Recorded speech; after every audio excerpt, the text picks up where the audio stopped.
എടുക്കുക. ഇനി മെല്ലെ ശ്വാസം അടുത്തേക്ക് വലിക്കുക. കൈകൾ ഇരുവശത്തേക്കും അടയ്ക്കുക. എന്നിട്ട് കാലുകൾ ഇരുവശത്തേക്കും അടയ്ക്കുക. കഴുത്ത് മുകളിലേക്കും വീണ്ടും താഴേക്കും കൊണ്ടുവരിക. കാലുകൾ രണ്ടും തറയിൽ ഉറപ്പിച്ച് നിവർന്നു നിൽക്കുക. അതുപോലെ തലയും കഴുത്ത് ലൂസാക്കി കിടക്കുക.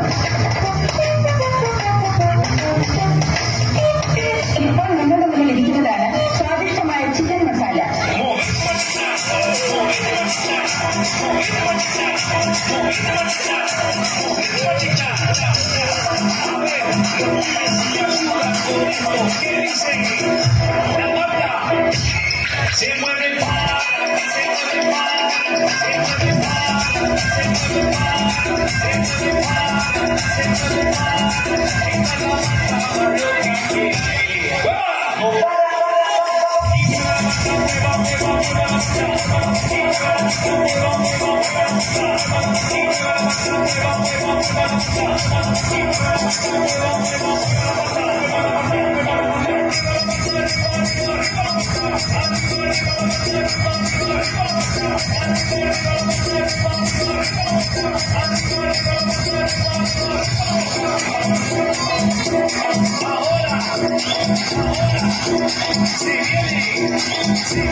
Dice Raúl, dice Raúl.